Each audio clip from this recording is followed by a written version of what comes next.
झीलों की नगरी से प्यार भरा नमस्कार। आप देख रहे हैं झीलों की नगरी सभ्यता संस्कृति और भक्ति शक्ति संस्कृति चैनल।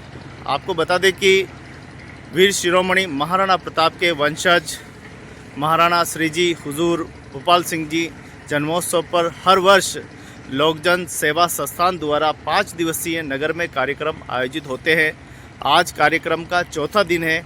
आज आपको बता दें कि आज उन उत्कृष्ट काम करने वाले विभूतियों को सम्मानित किया जाएगा और इसके साथ ही ठाकुर अमरचंद बड़वा जिनका पुस्तक का लोकार्पण आज होना है राजस्थान साहित्य अकादमी के संयुक्त तत्वाधान में। तो चलिए बिना देर किए हम चलते हैं राजस्थान साहित्य अकादमी में, जहां आज बहुत ही बड़ा भव्य कार्यक्रम समारोह होने वाला है। भोपाल जन्मोत्सव के उपलक्ष्य में नगर में 5 दिवसीय कार्यक्रम का आयोजन हो रहा है और राजस्थान साहित्य अकादमी में आप देखो पूरा टेंट तंबू लग चुके हैं, अतिथि मेहमान पधार चुके हैं।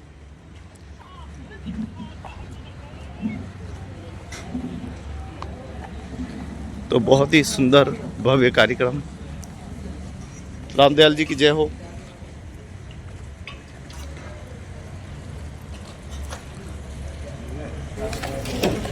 तो धीरे धीरे सब मेहमान पधार रहे हैं। बुक स्टॉल यहाँ लगा दी गई है और सभी अतिथि शीघ्र पधारने वाले हैं। ऑडिटोरियम बच्चे पधार चुके हैं।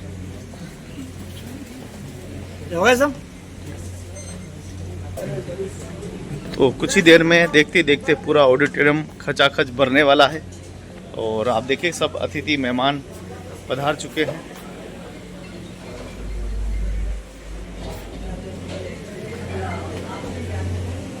मैं डॉक्टर जयराज आचार्य, लोक जन सेवा संस्थान का पूर्व अध्यक्ष। आज हम सभी महाराणा भोपाल सिंह जी की 141वीं जयंती मनाने जा रहे हैं। यह साहित्य अकादमी और लोक जन सेवा संस्थान के संयुक्त तत्वाधान में आयोजित की जा रही है। जो कार्य महाराणा भोपाल सिंह जी ने इस मेवाड़ की धरा को शिक्षा, चिकित्सा और स्थानीय लोगों के अंदर सामाजिक समरसता बढ़ाने का जो कार्य किया, ऐसी विभूति के इस जयंती के अवसर पर हम मेवाड़ के ऐसे व्यक्तित्व और कृतित्व के लोग जिन्होंने मेवाड़ की स्थापत्य कला, साहित्य कला और विभिन्न खेलकूद जैसी कलाओं को भी और चित्रकला इत्यादि को आगे बढ़ाकर इस मेवाड़ का नाम रोशन किया, उन विधाओं के धनियों का आज हम यहाँ सम्मान करेंगे। और निश्चित रूप से समाज के अंदर श्री जी हजूर स्वनाम धन्य भोपाल सिंह जी ने जो कार्य किया, वह एक अतुल्य दान की श्रेणी में आता है।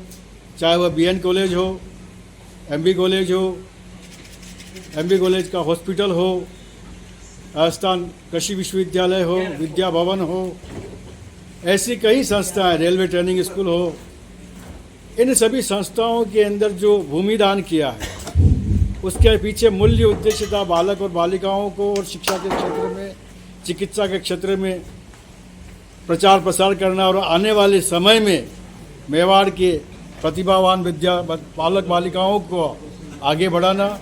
इन्हीं भावनाओं के साथ ध्यान में रखते हुए आज हम यहाँ इनकी 141वीं जयंती मनाने जा रहे हैं। प्रतिवर्ष लोक जन सेवा संस्थान इस कार्य को आगे बढ़ाते हुए मेवाड़ के नाम को रोशन कर रहा है। धन्यवाद। बहुत बहुत धन्यवाद। और देखो चौबे साहब लगातार सेवाएं कर रहे हैं और चौबे साहब को बिल्कुल समय नहीं है अभी। तो कार्यक्रम की पूरी तैयारी है। प्रोफेसर साहब, मनीष जी साहब, क्या कुछ तैयारी? बिल्कुल तैयारी पूरी है और बहुत ही जल्द अतिथि हमारे बीच में होंगे। माननीय डिविजनल कमिश्नर भी आने वाले हैं इस कार्यक्रम में और साथ ही हमारे मुख्य वक्ता प्रोफेसर बीपी शर्मा साहब हैं, उमा शंकर जी हैं जो पूर्व वाइस चांसलर है, आदि कई गणमान्य अतिथि हमारे मध्य होंगे थोड़ी देर में और कार्यक्रम प्रारंभ होगा। आज एक बहुत महत्वपूर्ण कार्यक्रम है जो कि हम यहाँ पर सम्मान समारोह कर रहे हैं, गोपाल सिंह जी को याद कर रहे हैं। ऐसी एक बहुत महत्वपूर्ण व्यक्तित्व है हमारे मध्य जो कि मेवाड़ के पूर्व प्रधान रहे हैं, आदरणीय अमरचंद मड़वा जी, जो कि सनाड्य ब्राह्मण थे, पर प्रधान के रूप में उनकी बहुत महत्वपूर्ण भूमिका रही। भले ही कर्नल जेम्स टॉड हो, श्यामल दास जी हो या गोईशंकर हीराचंद ओझा हो, आदि कई प्रसिद्ध इतिहासकारों ने उनके बारे में लिखा है। इसी काम को आगे बढ़ाते हुए एक बहुत ही महत्वपूर्ण कृति आमजन को समर्पित आज की जाने वाली है, जिसमें कई महत्वपूर्ण व्यक्तियों के संदेश भी देखने को मिलेंगे और विविध उनके जो आयाम है उसको आर्टिकल के रूप में यहाँ पर लिखा गया है। तो एक बहुत महत्वपूर्ण कृति आज हमारे बीच होगी। बहुत बहुत धन्यवाद। तो राजस्थान साहित्य अकादमी में लोक जन सेवा संस्थान के आज संयुक्त तत्वाधान में आप देखें कि यहाँ पूरा कार्यक्रम है। राणावत साहब भी यहाँ पूरी प्रकाश नज़र बनाए हुए हैं और राणावत साहब हमेशा लोक जन सेवा संस्थान के हर एक समारोह में प्रतिनिधि भी हैं, आप पदाधिकारी भी हैं। कैसा लग रहा है? कार्यक्रम तो हमारा महाराणा गोपाल सिंह जी के लिए समर्पित कार्यक्रम है। महाराणा गोपाल सिंह जी ने मेवाड़ को हिंदुस्तान को पूरा मेवाड़ दिया और उन्हीं के निर्देश के अनुसार जितने भी 565 जो रियासतें हैं वो जो हिंदुस्तान में विलीन हुई, ये बहुत बड़ा उनका योगदान है। ये तो उनका राष्ट्रीय लेवल का योगदान है, लेकिन उनका व्यक्तिगत योगदान जो है शिक्षा के क्षेत्र में है, चिकित्सा के क्षेत्र में है और दान के क्षेत्र में है। दानवीर कर्ण के बराबर उनकी भावना थी। कोई भी जाता था बिगर कुछ दिए वो आता नहीं था, चाहे भूमि हो, धन हो, दौलत हो, गरीबों की सहायता की। तो ऐसे महाराणा के लिए अगर ये कार्यक्रम होता है तो हमें बड़ा जो प्रेरणा मिलती है और हम सबको कहते हैं कि ऐसे व्यक्तियों से प्रेरणा लीजिए। असली देश प्रेम तो वो है, जन प्रेम वो है। पूंजी इकट्ठी करने से जन प्रेम नहीं होता है। तो अपना जो है सर्वत्र, जबकि वो शरीर से अपंग थे लेकिन उन्होंने कहीं भी अपंगता का उनके लेश मात्र भी वो है असर नहीं था और उदार थे।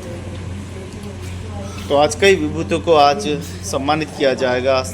सामाजिक, धार्मिक, साहित्यिक क्षेत्र में काम करने वाले, उत्कृष्ट कार्य करने वाले ऐसे विभूतियों को आज सम्मानित भी किया जाएगा। तो आइए, कार्यक्रम के बहुत सारी झलकें आपको देखने मिलेगी अगले वीडियो में। तैयार रहें। अतिथियों का सर्वप्रथम मैं आमंत्रित करती हूँ अध्यक्षता हेतु श्री BL गुर्जर साहब। आदरणीय श्री BL गुर्जर साहब का करतल ध्वनि से स्वागत करें। विमल जी शर्मा साहब, आप मंच पर आए। इसी कड़ी में मैं आमंत्रित करती हूँ विशिष्ट अतिथि प्रोफेसर उमा शंकर जी शर्मा साहब। प्रोफेसर उमा शंकर जी शर्मा साहब मंच पर पधारें। इसी कड़ी में मैं आमंत्रित करती हूँ विशिष्ट अतिथि पद पर आदरणीय प्रज्ञा केवल रमानी मैम, जो संभागीय आयुक्त हैं, प्रशासनिक अधिकारी हैं और शक्ति स्वरूपा हैं, आदरणीय प्रज्ञा केवल रमानी मैम।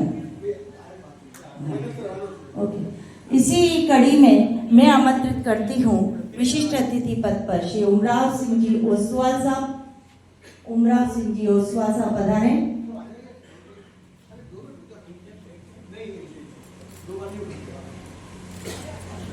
इसी कड़ी में मैं आमंत्रित करती हूँ मुख्य वक्ता के रूप में प्रोफेसर BP शर्मा साहब।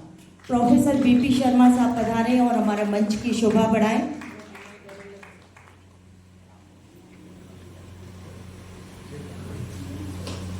हमारे विशिष्ट अतिथि के रूप में डॉक्टर देव कोठारी साहब को आमंत्रित करती हूँ।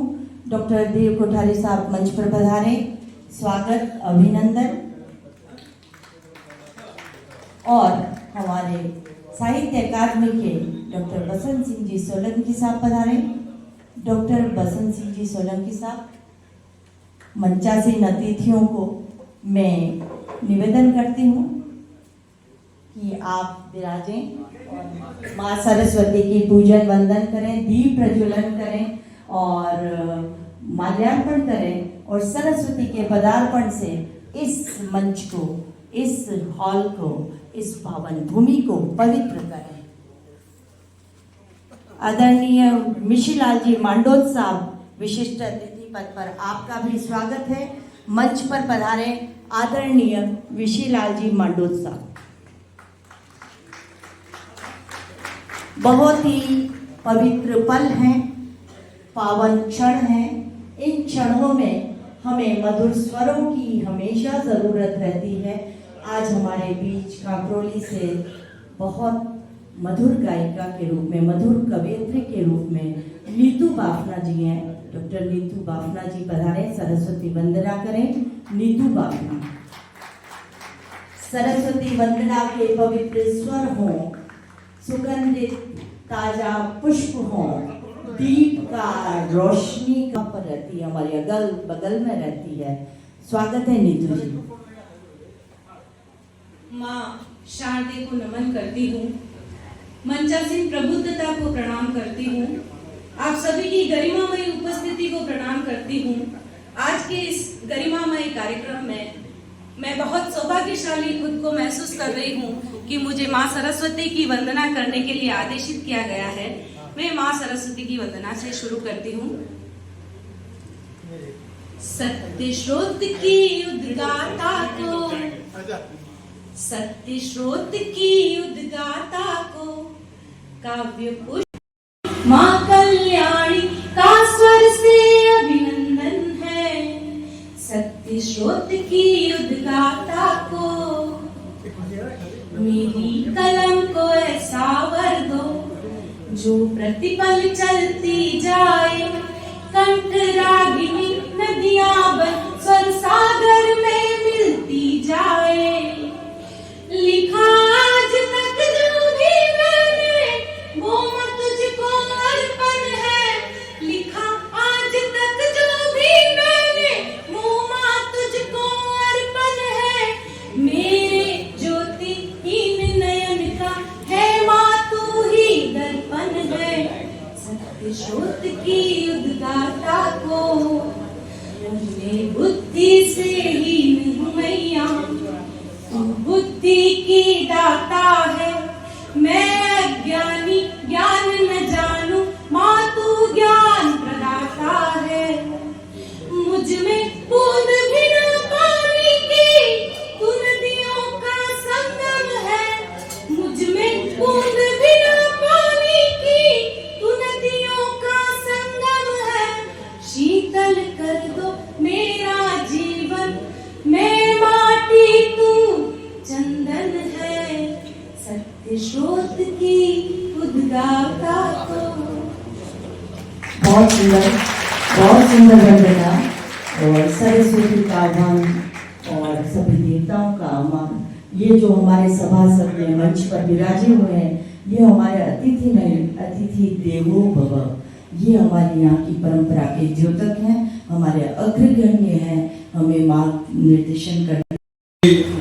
शर्मा साहब, पूर्व कुलपति राजस्थान एग्रीकल्चर यूनिवर्सिटी, मुख्य वक्ता के रूप में हमारे यहाँ विशिष्ट अतिथि के रूप के साथ साथ मुख्य वक्ता के रूप में विराजित कुलाधिपति प्रोफेसर बीपी शर्मा साहब, कुल प्रमुख पैसिफिक यूनिवर्सिटी। विशिष्ट अतिथि के रूप में डॉक्टर देवजी कोठारी साहब, श्रीमान मिशीलाल जी मांडोत साहब, लोक जन सेवा संस्थान के अध्यक्ष आदरणीय डॉक्टर विमल जी शर्मा साहब, एवं इस मंच के सम्मुख विराजित सभी अति सम्मानित आज के कार्यक्रम में उपस्थित सभी हमारे अतिथिगण, कार्यकर्तागण, बालक बालिकाओं, आप सभी का लोक जन सेवा संस्थान की ओर से मैं हार्दिक स्वागत, अभिनंदन, वंदन करता हूं। मैं इस मंच के माध्यम से आपको ध्यान आकर्षित कराना चाहता हूं कि लोक जन सेवा संस्थान पिछले 17 वर्षों से मेवाड़ की इस धरा के इतिहास, स्थापत्य कला और कई विधाएं, संस्कृति, लोक गीत, स्थानीय प्रतिभाओं और साथ साथ में सामाजिक समरसता जो आज की महत्वपूर्ण आवश्यकता है, एक ऐसा वैचारिक संगठन जो समाज की 36 कौम को साथ लेकर चलते हुए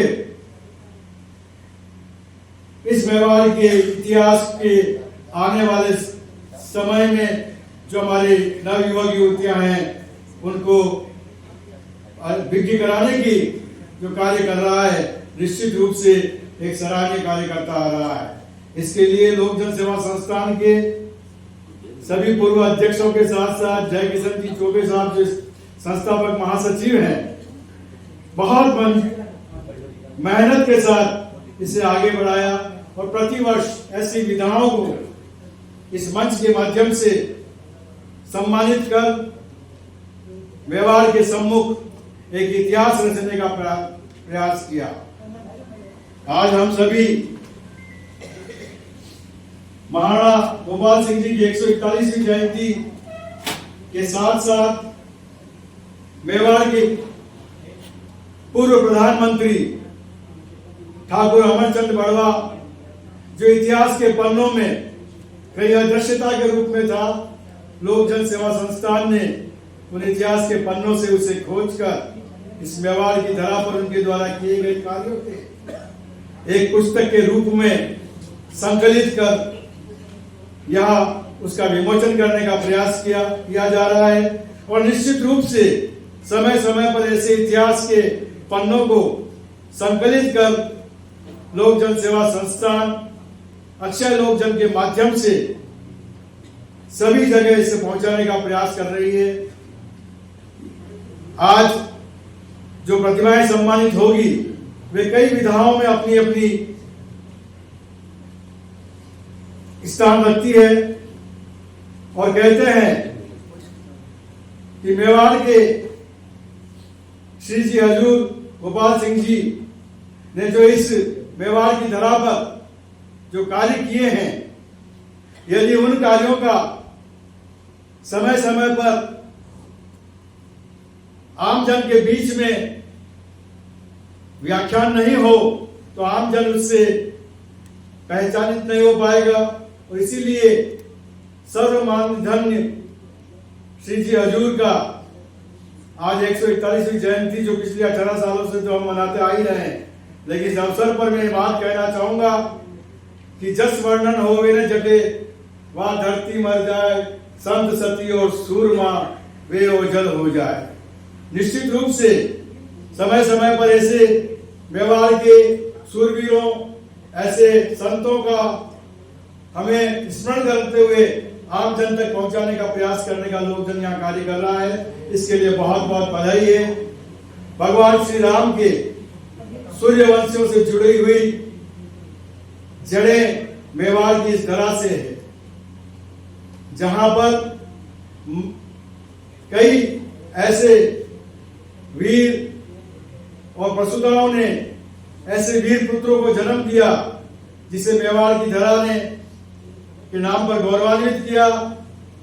उनमें से महाराणा प्रताप हो, सांगा हो, महाराणा गोपाल सिंह जी हो,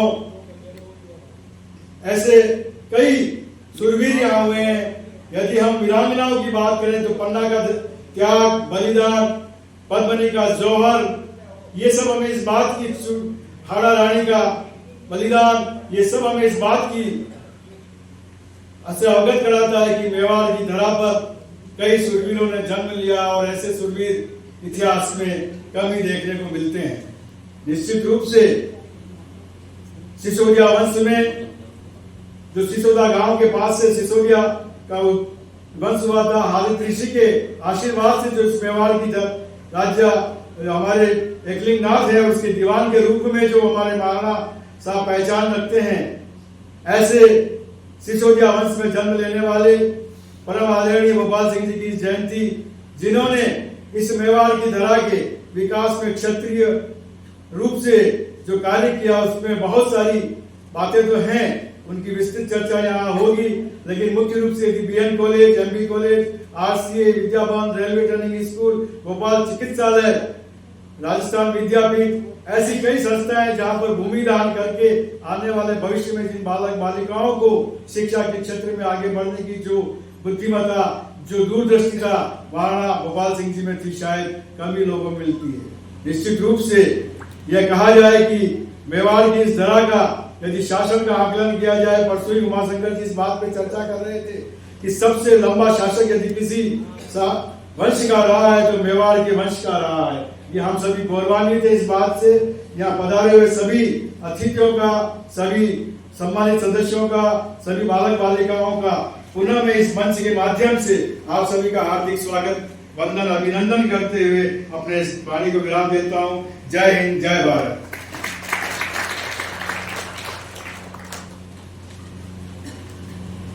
बहुत ही सारपूर्ण, तथ्यपूर्ण ये स्वागत उद्बोधन, और स्वागत उद्बोधन के बाद हम हमारे विशिष्ट अतिथि आदरणीय डॉक्टर देव कोठारी साहब को आमंत्रित करेंगे। मानव साहब और सामने ग्रेजुएशन विधान श्रोता बंधुओं, ये समय मेरे अधिक बोलने का तो नहीं है। हम सब चाहेंगे हमारे मध्य ग्रेजुएट बीपी शर्मा साहब हम सबको मंत्रमुग्ध वाणी से हमको मंत्रमुग्ध करें। आज का कार्यक्रम मानव गोपाल की 140वीं जयंती पर राजस्थान साहित्य अकादमी और देवबंद सेवा संस्थान दोनों के संयुक्त तत्वाधान में आयोजित थे, जिसके नाम को सम्मान है आदरणीय निर्मल शर्मा योगदानित हो गए। दोनों ने मिलकर के आज ये कार्यक्रम मुख्य वक्ता का उद्बोधन, उसके साथ ही पुस्तक का विमोचन, विचारों का सम्मान, ये सारे कार्यक्रम आज के आयोजित हैं। इसमें मैं अमरचंद बर्मा की किताब से जुड़ा हुआ रहा हूँ। अमरचंद बर्मा मेवाड़ की वो शख्सियत है, मोहम्मद शाह को तो याद करते हैं, कहना भी चाहिए, लेकिन अमरचंद बर्मा को तुम लोग जानते भी नहीं कि अमरचंद बर्मा कौन थे। अगर अमरचंद बर्मा नहीं होते, आज मेवाड़ महाराणा का मेवाड़ है, सिसोदिया वंश का, भूलों वंश का मेवाड़ है, वो मराठों के अधीन हो जाता है। मराठों ने श्रीनाथ बंदी को रोकने का प्रयास किया, तो श्रीनाथ बंदी को छोड़ करके उदयपुर आना पड़ा और सामरकंड को रहना पड़ा। लेकिन अमरचंद बर्मा ही थे जिन्होंने मराठों से मुकाबला करने के लिए सब कुछ दांव पे लगा दिया। उस समय के जो महाराणा थे, तो महाराणा चाहते थे, स्थिति मेरी कमजोर थी। महाराणा साहब सोच रहे थे हम क्या करें, स्थिति मेरी कमजोर है हमारी, मराठों का मुकाबला कैसे करें। तो सबका सुझाव था कि अमरचंद बर्मा जो महाराणा की भोजनशाला का मुखिया था, उनको आप ये दायित्व सौंपे तो वो इस काम को पूरा कर सकते हैं। तो महाराणा साहब ने उनसे निवेदन किया, लेकिन वो माने नहीं। इस समुद्र के आगे से महाराणा स्वयं अमरचंद बर्मा के घर पे गए। आप आश्चर्य करेंगे, महाराणा स्वयं अमरचंद बर्मा के घर पे गए, उनको मना करके लाए। तो उस समय मेवाड़ पे इतना कर्जा हो गया था, सेना को वेतन चुकाने का पैसा तक नहीं था। सेना को वेतन नहीं चुकाया, नहीं विद्रोह कर दी सेना। उस अवसर पर अमरचंद बर्मा को ये दायित्व सौंपा, तो अमरचंद बर्मा ने कहा आप मेरे घर बता रहे हैं, मैं आपका सम्मान करता हूँ, मैं निश्चित रूप से आपके जो मुझे जिम्मेदारी दी उसमें रहूँगा, लेकिन मेरा एक आग्रह आपसे है, जो कुछ मैं कहूँ आपको वही करना पड़ेगा। अगर ये मेरी शर्त स्वीकार करें तो मैं दायित्व संभाल सकता हूँ। महाराणा का जो कुछ आप कहेंगे हम नहीं करेंगे, तो सबसे पहला प्रस्ताव उन्होंने ये कहा, आप अपने महलों के अंदर रानियों के जितने भी जेवर हैं वो सारे जेवर मुझे सौंपो, मैं जेवर वापस आपको दे दूंगा, लेकिन एक बार ये जेवर वो दिन में रख करके पैसा लाऊंगा और उससे एक बार सेना की वो सैनिकों को वेतन चुकाऊंगा। महाराणा ने बात स्वीकार कर ली, जेवर गिरवी रखे, सेना का चुकाया। और अब जब मराठा उदयपुर की सीमा के अंदर प्रवेश कर दिया, अब किसी भी समय वो आक्रमण कर सकते हैं। उसके पहले अमरचंद बुआ ने उसमें मेवाड़ की जो 4 दीवारी थी, अब तो 4 दीवारी टूट चुकी है, उस 4 दीवारी के ऊपर अलग अलग ठिकानों के सामंतों को मुकर्रर कर दिया, सैनिकों को मुकर्रर कर दिया और उन्होंने सूरजपुर के बाहर एक अलग जो स्थान बनाया तो ताकि सूरजपुर की रक्षा कर सके। इसलिए जो उन्होंने सागेश्वर महादेव के वहाँ एक मकान बनाया, आगे इधर हाथीपुर के पास में भी एक मकान हवेली बनाई और इस तरह से उन्होंने सूरजपुर के बाहर रेलवे स्टेशन के पास में भी एक हवेली बनाई और वहाँ पर उन्होंने अपने प्रमुख सैनिकों को वहाँ पर मुकर्रर किया। तो कभी भी आक्रमण का मौका आवे तो यहाँ से आक्रमण करे ताकि आगे नहीं बढ़ सके। अभी रेलवे स्टेशन के सामने तो बड़ी तोप लगी हुई है, वो तोप भी अमरचंद बगल के प्यास से वहाँ लगी ताकि इधर से मराठा सैनिक आए थे, इस तोप के माध्यम से उसका मुकाबला कर सके। वो तो आज भी वहाँ लगी हुई है और लोकतंत्र सेवा संस्थान उस तोप की साल में एक बार उस तोप का पूजा करता है और वहाँ भी कार्यक्रम आयोजित करते हैं। और सभागार में उपस्थित बंधुओं और बहनों, और मुझे ऐसा दिखाई देता है कि जैसा महत्वपूर्ण मंच है वैसे ही महत्वपूर्ण सभी आप लोग भी एक से एक अपने क्षेत्र के प्रमुख लोग यहाँ विराजमान हैं। महाराणा भूपाल सिंह जी मेवाड़ के परमेष्ठी राज्य के 74वें दीवान थे। बापा रावल से लेकर और 734 से और लगभग जो है हम देखें तो स्वाधीनता के समय भारत में विलय तक सभी जो यहाँ के शासक रहे हैं वे एकलिंग नाथ के दीवान कहलाते रहे हैं और यह एकलिंग जी का आसन कहलाता रहा है और इसीलिए इसका एक नाम श्रीमद एकलिंग नाथ का पाठ होने से मेज पाठ भी कहलाता रहा है। और अक्सर बाहर के राज्यों के कई शासक दीवान जी के रूप में संबोधन देते रहे। संयोग से यह उनकी 141वीं जयंती कल गई है और पिछले हम देखें तो उनका जो राज्यारोहण हुआ था 1930 में, तो उससे लेके आज 95 वर्ष हुए हैं और उनका देहावसान 1955 में हुआ था, तो 70 वर्ष उनके देहावसान को हुए हैं। और ऐसे महाराणा भूपाल सिंह जी जिनको सभी प्रिंसली स्टेट्स का महाराज प्रमुख की उपाधि दी और जैसा अभी देव कोठारी साहब कह रहे थे कि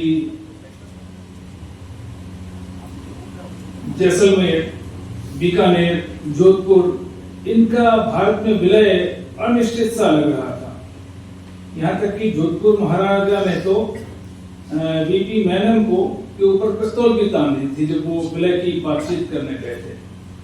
ऐसे में महाराणा भूपाल सिंह जी ने सबसे पहल करते हुए कहा कि बापा रावल का वंशज पाकिस्तान में मिलने की तो कल्पना भी नहीं कर सकता और सबसे पहले उन्होंने भारत में विलय का जो निर्णय लिया और जो स्थान मेवाड़ का रहा है, क्योंकि जब अरबों के आक्रमण प्रारंभ हुए थे हम देखते हैं महाराज जयपाल हिंदू शाही का उनके राज्य की राजधानी थी भटिंडा और भटिंडा से आगे पूरा आज का सिंध, पूरा आज जो 75% पंजाब पाकिस्तान में चला गया वह पूरा पंजाब और 25% जो भारत में बचा वह उस पूरा पंजाब और पूरा अफगानिस्तान और उसके आगे पूर्वी ईरान तक महाराज जयपाल का शासन था, और वह भूभाग हमारा नहीं बच पाया। उसके पास में देखें देवल, उसके पास में देखें तो मकरान, एक प्रकार से सारे क्षेत्र एक एक कर अरब आक्रांताओं के द्वारा विजित किए जा रहे थे।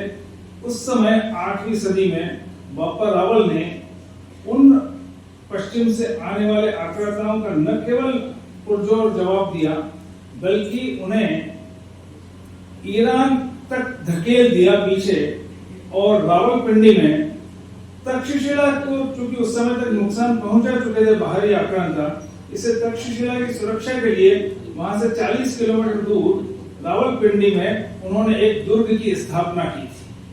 अर्थात एक ऐसी उनकी रही है।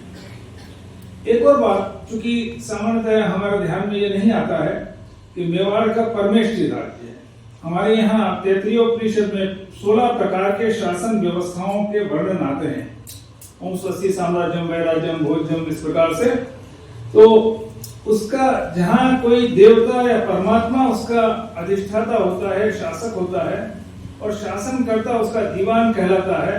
इसलिए यह उस समय जिन ऋषियों ने बापा रावल का पालन पोषण किया था नागरथ तीर्थ में, मतलब हम भूल गए नागरथ तीर्थ का, अगर एकलिंग पुराण में, एकलिंग महात्म्य में देखें तो नागरथ तीर्थ का वर्णन आता है। और नागरथ तीर्थ वह जहाँ महाभारत में वर्णित जन्मेजय के सर्प यज्ञ, सर्प सत्य के यज्ञ को किया गया था, इसलिए वह नागरथ तीर्थ कहलाया था। नागरथ तीर्थ में जहाँ बापा रावल का पालन पोषण किया था, और उन्होंने परमेष्ठी राज्य इसलिए स्थापित किया था कि किसी एक राजा के अधीन दूसरा राजा युद्ध नहीं करता है। लेकिन यह एकलिंग जी का ध्वजवाहक थे बापा रावल, और इसलिए चालुक्य राज विक्रमादित्य द्वितीय और ललितादित्य मुक्तापीर कश्मीर के, तो कश्मीर से कर्नाटक के अनेक राजाओं ने मेवाड़ के इस भगवान एकलिंग नाथ के ध्वज के अधीन, जिसके ध्वजवाहक बापा रावल थे, उसके बाद उनके पुत्र खुमान भी 3 हुए हैं। खुमान के समय में भारत के 8-8, 10-10 राजाओं के संग बनके उन्होंने उस समय अरब आक्रांताओं के साथ संघर्ष किया था, और इसलिए परमेष्ठी राज्य की स्थापना का हेतु उस समय यह था कि एक से अधिक राजा लोग मिलकर बाहरी आक्रांताओं का साझा प्रत्युत्तर दे। इसलिए यह एक परमेष्ठी राज्य की स्थापना की, और एक प्रकार से कहा जा सकता है कि धरती पर परमेष्ठी राज्य के रूप में मेवाड़, और सबसे लंबा 1200 वर्ष तक जिसका साम्राज्य बना रहा, और पीढ़ी दर पीढ़ी 74 पीढ़ियां जहां एकलिंग नाथ के दीवान के रूप में शासन करती आई, ऐसे यह जो अंतिम दीवान के रूप में जो शासक यहाँ के रहे हैं मेवाड़ के, ऐसे प्रातः स्मरणीय भोपाल सिंह जी का हम आज के दिन, उनकी जयंती के दिन, कल बीत गई थी जयंती, फाल्गुन कृष्णा एकादशी को होती है, तो वह जो है हम उनको नमन करते हैं।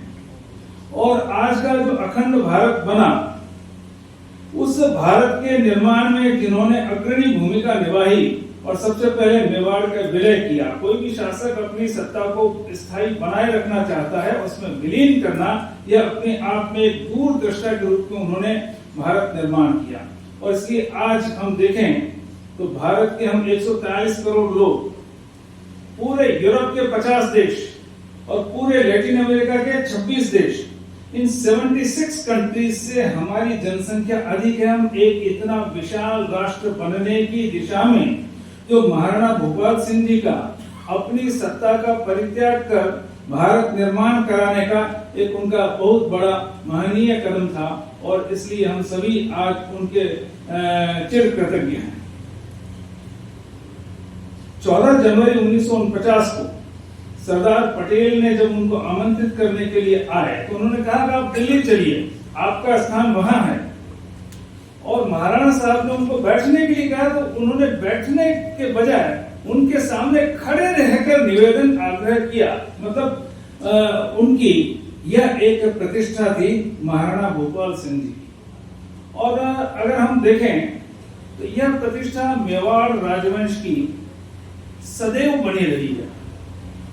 मुझे वह स्मरण होता है जब 1636 में बाजीराव पेशवा मेवाड़ में आए और चंपाबाग में जब महाराणा जगत सिंह द्वितीय के साथ उनकी शिखर वार्ता थी और उस समय बाजीराव पेशवा का आसन महाराणा जगत सिंह द्वितीय के बगल में लगाया गया। उन्होंने कहा कि यह जो है आप जिस आसन पर बैठे हैं उस पर बापा रावल, जयद्रथ सिंह, सांगा, ये सभी महाराणा प्रताप सभी बैठे हैं। इस आसन के बगल में बैठने का मैं अधिकारी नहीं हूं और वो सामने फर्श पर कालीन पर बैठे थे। और बाजीराव पेशवा वह व्यक्ति थे जिन्होंने उस समय पूरे देश में एक केंद्रीय सत्ता के रूप में प्रतिष्ठा पाई थी। उन्होंने राजस्थान के सभी राज्यों से, अवध के नवाब से, उन्होंने यहां तक कि मोहम्मद शाह दिल्ली के मुगल शासक से, उन्होंने रोहिल्लाओं से, सभी से सेंट्रल पावर का टैक्स जिसको कहते हैं चतुर्थांशेष चौथ वह सबसे वसूल की थी। और बल्कि मैं एक विशेष आज मैं सोच रहा था कि पावर पॉइंट प्रेजेंटेशन होगा, लेकिन महाराणाओं के प्रति जो छवि जिस समय बाजीराव देश का अजय योद्धा था, दिल्ली विजय कर चुका था और जिस समय मोहम्मद शाह ने उसको चौथ देना यानी कि उसको सेंट्रल पावर स्वीकार कर लिया था, उस समय उसका एक पत्र है संस्कृत का जिसमें उसने कहा है कि सभी राजपूत राजा मिलकर 1.25 लाख की सेना इकट्ठी करें, 1.25 लाख सैनिकों की, और 2 लाख की सेना हम मराठा लोग योगदान करते हैं और हम लोग मिलकर दिल्ली के आसन पर दीवान जी को आसीन करते हैं। दीवान जी यानी कि महाराणाओं को।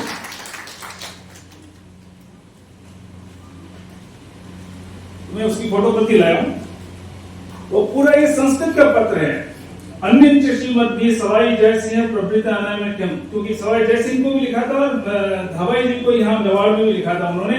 संपन्न सर्व हिंदू नाम सेना समुदाय, संपूर्ण हिंदू समाज की सेना एकत्र स्थापनीय, सपाद लक्ष्य परिमिता, सपाद लक्ष्य यानी 1.25 लाख तो राजपूताना योगदान के सेना का, और उसमें का अस्माकम च सर्वापि हमारी सेना समुदाय आयास्यति सर्वम सेनम लक्ष्य द्वय परिमिता, 2 लाख हमारी सेना और हम मतलब, तो कहने का मतलब यह है कि मेवाड़ का जो स्थान इतिहास में रहा है उस दृष्टि से आज महाराणा भूपाल सिंह जी के व्यक्तित्व को हमें उस दृष्टि से आकलन करना चाहिए। और इसके साथ ही एक और बात जो महत्वपूर्ण हो जाती है वह यह है कि बहुत कम लोगों को विदित है, उदयपुर भी मेवाड़ की राजधानी रहा है। सबसे पहली राजधानी नागदा रहा है जो कैलाशपुरी के पास है। उसको 14वीं सदी में अल्तमश ने जला दिया था, लेकिन फिर उसके बाद अल्तमश जिसका शासन लाहौर से लेकर बंगाल तक था, उस अल्तमश को पास में भूताला के युद्ध में रावत जयद्रथ सिंह ने हराया था पूरी तरह से। मतलब यह है कि जिसने लाहौर से लेकर बंगाल तक अपनी सत्ता स्थापित कर ली थी, उस अल्तमश को, कुतुबुद्दीन ऐबक के लड़के को वहां पूरी तरह से भूताला के युद्ध में हराया था। उसके बाद वह मेवाड़ की तरफ देखने का साहस नहीं कर पाया। तो कहने का मतलब यह है कि और उस समय उसके बाद मेवाड़ की राजधानी जब उदयपुर में थी, बहुत बड़ा ट्रेडिंग सेंटर था, व्यापारिक केंद्र था। और तो एक प्रकार से मेवाड़ की राजधानी चाहे नागदा में रही हो, चाहे चित्तौड़ में रही हो, चाहे उदयपुर में रही हो, तो कहने का मतलब यह है कि हमारा मेवाड़ का बहुत एक हम कहें शौर्य का, त्याग का, बलिदान का एक हम कहें इतिहास रहा है और उस इतिहास को हम विस्मृत नहीं कर सकते। अब आज चूंकि अमरचंद जी बड़वा उनके पुस्तक का विमोचन भी है और मुझे आग्रह किया गया कि अमरचंद जी बड़वा के ऊपर भी किया जाए। मुझे लगता है अमरचंद जी बड़वा जैसा विलक्षण व्यक्ति तो आप ढूंढो तो नहीं मिलेगा, और जिनकी 2 पीढ़ियों ने मेवाड़ के लिए बलिदान दिया। महाराणा जगत सिंह द्वितीय, उनके पुत्र प्रताप सिंह द्वितीय से उनकी अनबन हो गई और इतनी ज्यादा अनबन हो गई कि उन्होंने महाराणा जगत सिंह द्वितीय ने प्रताप सिंह को बंदी बना लिया। और बंदी बनाने के लिए एक बार उन्होंने अपने भाई नाथ सिंह जी से कहा कि इसको, तो वो भी बलिष्ठ था, तो नाथ सिंह जी और दोनों ने जोर आजमाइश की, कुश्ती लड़ी, लेकिन वो उसे नहीं कर पाए। बाद में दूसरे मौके पे उनके पीछे से धोखे से उनके हाथ बांध के उनको बंदी बनाया था। मैं उस घटना को इसलिए कह रहा हूं, उनको बंदी बनाने के बाद उनके जो प्रताप सिंह कुंवर के मित्र थे उमेश सिंह शक्तावत, वे तलवार लेकर आ गए। तो महाराणा जगत सिंह ने उनके उमेश सिंह शक्तावत के चाचा को कहा तुम्हारे भतीजे को रोको। तो उसने उमेश सिंह शक्तावत ने अपने चाचा को मार दिया। तो फिर सूरत सिंह उसके पिताजी को कहा उमेश सिंह के कि तुम्हारे लड़के को रोको। अपने पिता को सामने देख के उसने तलवार डाल दी और उसके पिता ने उसका सिर काट दिया।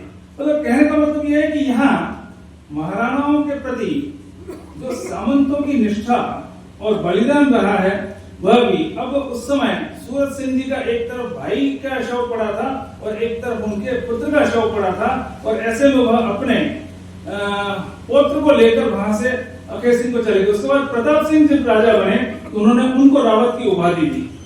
कहने का मतलब यह है कि यहाँ हमको यूं लगता है कि शायद शासन करने में बहुत मौज शौक होता है, लेकिन अनेक संघर्ष भी करने पड़े हैं यहाँ के शासकों को। और जब कुंवर प्रताप सिंह को बंदी बना लिया, उसके बाद में उसका पैटर्न या उसका देखरेख करने का काम शंभूराम बड़वा, अमरचंद बड़वा के पिताजी को दिया था, जो वहां की पाकशाला के प्रभारी थे। और आप देखिए कि जहां उनको बंदी बनाने में इतना संकट आया, वहां पर उस कुंवर की देखरेख करने का काम शंभूराम बड़वा को दिया। और बाद में षड्यंत्रकारियों ने कुंवर प्रताप सिंह को जहर देने की योजना बना ली। शंभूराम बड़वा कुंवर प्रताप सिंह को भोजन में क्या मिलेगा वो योजना बनाते थे, अपनी देखरेख में बनवाते थे कि कोई उनको जहर न दे दे, क्योंकि वो मेवाड़ की गद्दी के वारिस थे। और इसलिए एक दिन उन्होंने जो मीनू बना रखा था उसमें खीर की कटोरी एक एक्स्ट्रा दिखाई दी, तो उनको शंका हो गई कि इसमें जहर मिला होना चाहिए। और अब उन्होंने कुंवर प्रताप सिंह को रोका कि नहीं, ये खीर तुम मत खाओ। वो खीर के बहुत शौकीन थे, वो खाने को आमादा हो गए। तो फिर शंभूराम ने उनको कह रहे इसमें जहर मिला, ये देखो मैं पीता हूं, मैं नहीं बचूंगा। और उन्होंने उस खीर को पी लिया, और पी लेने से शंभूराम बड़वा मर गए। तब जाकर वह षड्यंत्र खुला। उसके बाद जिन लोगों ने जहर मिलाया उनको देश निकाला दिया और सारा हुआ। तो फिर शंभूराम बड़वा के मरने के बाद अमरचंद बड़वा को उनका प्रभारी और उनका पैटर्न बनाया। और अमरचंद बड़वा ने उनकी कुंवर प्रताप सिंह की बहुत अच्छे से जो सेवा शुश्रूषा की और उनका मार्गदर्शन, और एक प्रकार से जो बहुत ही जिनको महाराणा जगत सिंह को बंदी बनाना पड़ा, ऐसे एक उग्र स्वभाव के कुंवर को उन्होंने बहुत एक प्रकार से ढालने की कोशिश की। और इसलिए जब महाराणा जगत सिंह के देहावसान के बाद कुंवर प्रताप सिंह को जेल से लाकर, बंदी घर से लाकर, और जब राजा बनाया, उन्होंने अपना प्रधानमंत्री अमरचंद बड़वा को बनाया। और अमरचंद बड़वा ने उसके बाद जो अनेक सामंतों के से विग्रह था, जिन नाथ सिंह जी ने कुंवर प्रताप सिंह को बंदी बनाया था, और भी कई सामंतों से उनका जो विग्रह चल रहा था, अमरचंद बड़वा ने इन सभी सामंतों से उनका एक प्रकार से बहुत ही अच्छा सामंजस्य बना के और अच्छी सारी परिस्थिति बनाई। अब कुंवर प्रताप सिंह थोड़े समय ही वे रहे, उनका देहावसान जल्दी हो गया। इसलिए फिर उनके अल्पवयस्क पुत्र राज सिंह द्वितीय को राज्याधिष्ठित किया गया। ऐसा कहते हैं, जैसा कुछ लोगों ने लिखा है, कि कुंवर राज सिंह अल्पवयस्क शासक बने थे और उनकी हत्या कुछ लोग कहते हैं अली सिंह ने की, कुछ लोग कहते हैं नहीं की। लेकिन राज सिंह की मृत्यु हो गई समय से पहले। तो इसके बाद उनके चाचा अली सिंह शासक बने। अब यहां पर जनाना में यह शंका थी कि जो उनकी राज सिंह द्वितीय की रानी गर्भवती है, कहीं ऐसा नहीं हो बनवीर की तरह ये भी वापस वैसा घटनाक्रम रिपीट हो जाए। और इसलिए जब वो पूछने गए अली सिंह जनाने में कि अगर झाली रानी गर्भवती हो तो अगर कुंवर होगा तो उसको मैं राजा बनाऊंगा और कुंवरानी होगी तो मैं उसका अच्छे से विवाह करूंगा। लेकिन बाईजी राज ने मना कर दिया कि नहीं, गर्भवती नहीं है, और उसको गुप्त रखा। और जब उनके पुत्र का जन्म हुआ तो उसको गुपचुप उसके ननिहाल भेज दिया गया और महारतन सिंह। अब यहाँ चूंकि महाराणा अरि सिंह जी का कई सामंतों से बड़ा झगड़ा और वैसा रहा, उनके संबंध अच्छे नहीं थे। दो सामंत नाथ सिंह जी की और दो सामंतों की तो उन्होंने स्वयं ने 3 की हत्याएं करवाई।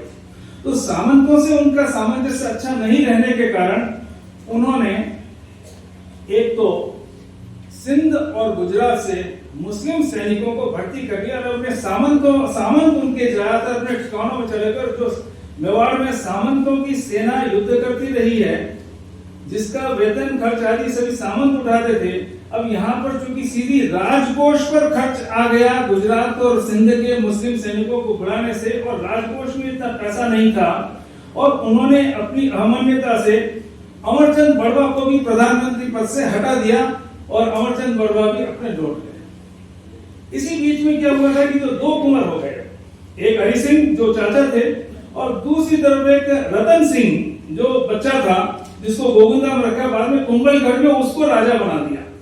आधे सामंत रतन सिंह के पक्ष में, आधे सामंत हरि सिंह जी के पक्ष में। और एक प्रकार से एक समय ऐसा आया कि लंबे समय तक मेवाड़ में 2 शासक हो गए और सामंत बढ़ गए।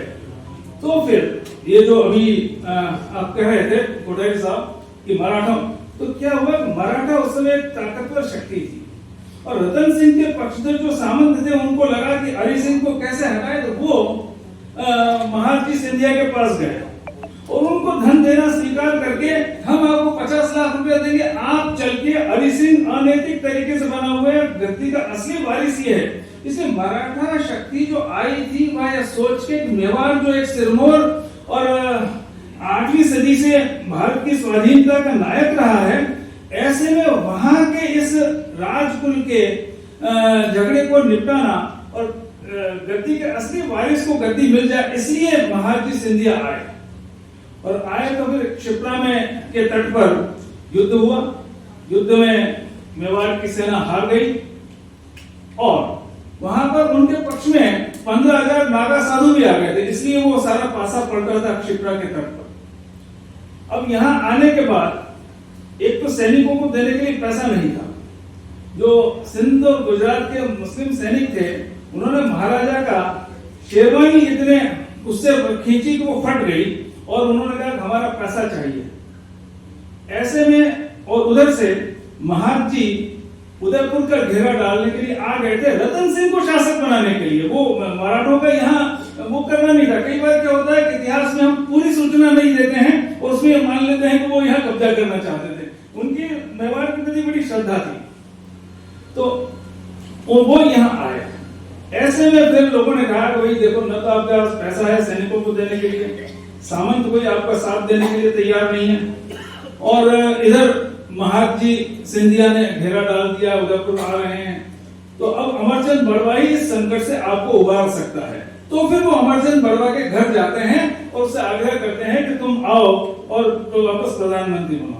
उन्होंने कहा देखिए, मैं बनूंगा तो मैं अपनी शर्तों पे काम करूंगा, आप मेरे काम में 1% भी हस्तक्षेप नहीं करेंगे, और मुझे मतलब जो है जो भी तुमको तो रानियों के जेवर दिए नहीं थे, रानियों के जेवर की तुमको अगर रानियों के जेवर की भी आवश्यकता होगी तो मैं दूंगा, लेकिन अब इस संकट से निकालो। तो उन्होंने आते ही दूसरे दिन भंडार के अधीक्षक को कहा कि भंडार की चाबियां दो, क्योंकि उसमें भी सोने चांदी के अनेक बर्तन जवाहरात आदि थे। तो भाग गया भंडार का अधिकारी था, उन्होंने भंडार के ताले तोड़वा के सारे सोने चांदी के बर्तन आभूषण आदि निकाल के उनको ढलाई करके उनके सिक्के बना के और सैनिकों को भुगतान किया। और फिर उन्होंने शहरकोट जो 9 मील लंबी थी उसकी रिपेयर कराई और जहां हाइट बढ़ानी थी वो सारा किया। और फिर उन्होंने 4 गढ़ बनाए, अंबावगढ़, एकलिंगगढ़, ये गढ़ बनाए, उनपे तोपों की, और कुछ लोग कहते हैं 18 तोपें, कुछ लोग कहते हैं 15 तोपें। और ऐसी शहर की परिधि के बाहर उन्होंने माशला वगैरह पे तोप चढ़ाने से लेके और उन्होंने तोपों की स्थापना करवाई। और उसके बाद जब महाराज जी ने यहाँ आके घेरा डाला तो उनको नाकों चने चबाने पड़े और वे जो है सफल नहीं हुए। और अंत में फिर दोनों अमरचंद बड़वा ने जो नहीं किया कि देखो रतन सिंह से तुमको जो 50 लाख रुपया मिलने की बात है वो मिलेगा नहीं, तुम पता कर लो, उनके पास पैसा नहीं है और इससे तुमको कुछ मिलेगा नहीं, और मैं तुमको 70 लाख रुपए दे देता हूं और तुम यहां से तुम्हारा जो खर्च लगा है वो लेकर चले जाओ। तो फिर वो जो है उसने महाराज सिंधिया ने यहां से जाना स्वीकार किया। तो कहने का मतलब यह है कि वह एक बड़ा संक्रमण का काल था और उस संक्रमण के काल में अमरचंद बड़वा ने बहुत सूझबूझ से काम किया। उसके बाद गंगार का युद्ध हुआ, उसके बाद खारी नदी का युद्ध हुआ, उसके बाद 2-3 युद्ध हुए। तीनों में अमरचंद बड़वा ने रतन सिंह के पक्षधरों को वहां से लौटने को मजबूर कर दिया। इसी बीच में रतन सिंह की मृत्यु हो गई। तो जो सामंत सोचते थे कि हमको रतन सिंह को आधार बना के और हरि सिंह को हटाना है, उन्होंने एक नए वैसा ही दिखाई देने वाले लड़के को रतन सिंह के रूप में स्थापित कर दिया। और लंबे समय तक महाराणा भीम सिंह तक वो रतन सिंह, दूसरा जो नकली रतन सिंह था, वह रहा और मेवाड़ में ये 2 शासकों के बीच में युद्ध चलता रहा। तो ऐसे में यह जो मैं ज्यादा लंबा नहीं करूंगा, और भी वक्ता हैं, लेकिन यह सारा घटनाक्रम हमें ध्यान नहीं है। अब चूंकि उस समय हरि सिंह का समय बहुत अच्छे से निकल गया, हरि सिंह के जितने संघर्ष आए उन सबको निकाला, लेकिन हरि सिंह की अचानक अजीत सिंह, राव राजा अजीत सिंह ने जंगल में शिकार के बहाने ले जाकर हत्या कर दी। इसलिए हरि सिंह के बाद उनके अल्पवयस्क कुंवर हमीर सिंह को शासक बनाया। हमीर सिंह शासक बना तो अमरचंद बड़वा बहुत ही सूझबूझ के साथ वो शासन चला रहे थे, लेकिन जो राजमाता थी उनकी एक दासी, उसने एक रिसाले सेना तक उसका नियंत्रण हो गया और वह दासी राजमाता की इतनी मुंह लगी हुई थी कि उसने और अमरचंद बड़वा के बीच में संघर्ष हो गया और अंत में फिर राजमाता ने अमरचंद बड़वा के विरुद्ध कार्यवाही करने की तय किया। और ये तो अमरचंद बड़वा जो इस राज्य के प्रति निष्ठावान था, उसने देखा कि राजमाता मुझ पर अविश्वास कर रही है, तो उसने अपना सारी संपत्ति, राई रत्ती, सब कुछ छकड़ों में भर के ले जाके राजमाता के दरवाजे पर पहुंचा दी। और अगर आपको ये लग रहा है कि मैं अपने कोई निजी स्वार्थ के लिए कुंवर को नुकसान देकर और मैं अपना पैसा बनाने का कर रहा हूँ, ये अगर आपको शंका है, मैं अपनी सारी संपत्ति और सब राजकोष में जमा कराता हूँ, मैं अपने पास कुछ नहीं रखता हूँ, लेकिन आप मुझ पर अविश्वास मत करिए। लेकिन कहते हैं कि उसके बाद राजमाता ने उनको विषपान करवा दिया और इसलिए अमरचंद बड़वा की बहुत ही एक विकट स्थिति में मृत्यु हो गई। और चूंकि वो अपना सब कुछ ले जाकर राज दरबार में समर्पित कर चुके थे, तो अंत में कहते हैं कि उनके लिए कफन का पैसा भी उनके घर में नहीं था और इसलिए अलग अलग प्रकार की होती है कि जन सहयोग से किया या राजकोष से खर्च किया, ऐसे अलग अलग प्रकार के विवरण मिलते हैं। तो ऐसा अमरचंद बड़वा, तो जिस अमरचंद बड़वा ने मेवाड़ की विकट स्थिति में बहुत ही सूझबूझ के साथ उसने शासन चलाया, 4 महाराजाओं के साथ, कुंवर प्रताप सिंह द्वितीय, कुंवर दास सिंह द्वितीय, हमीर, इन सब के साथ उसका सामंजस्य रहा, लेकिन अंत में उसका अंत बहुत ही विकट और गंभीर परिस्थिति में हुआ। और इसलिए मुझे लगता है कि अमरचंद बड़वा के प्रति भी हम अपने श्रद्धा सुमन मानसिक रूप से आज अर्पित करें, क्योंकि आज उनकी एक पुस्तक जिसका संकलन हुआ है उसका विमोचन भी होगा। ऐसी 3 पुस्तकें लोकजन संस्थान से आ रही है, एक उदयपुर, कल, आज और कल, एक भारत की जनजातियां और एक की अमरचंद बड़वा। तो इसमें से अमरचंद बड़वा की जो पुस्तक है वह आज विमोचन हो रहा है। इसलिए मैंने महाराणा भोपाल सिंह जी की जयंती के दिन अमरचंद बड़वा के व्यक्तित्व और कृतित्व पर विशेष प्रकाश डालने का प्रयास किया। एक बात और मैं ये कहता हूं कि शायद भारत का इतिहास कुछ अलग होता अगर ये मराठा और मेवाड़ के बीच में संघर्ष रतन सिंह बनाम हरि सिंह को लेकर अगर नहीं होता तो, क्योंकि उस समय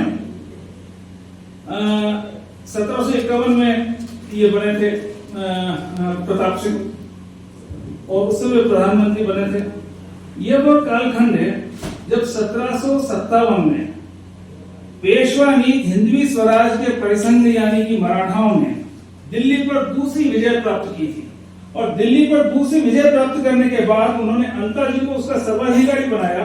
और बहुत कम लोगों को ज्ञात होगा कि रघुनाथ राव और मल्हार राव ये दोनों उस समय पश्चिम की तरफ गए, सरहिंद विजय किया, लाहौर विजय किया, मुल्तान विजय किया, पेशावर विजय किया, अटक विजय किया, कश्मीर विजय किया, नॉर्थ वेस्ट फ्रंटियर प्रोविंस विजय किया।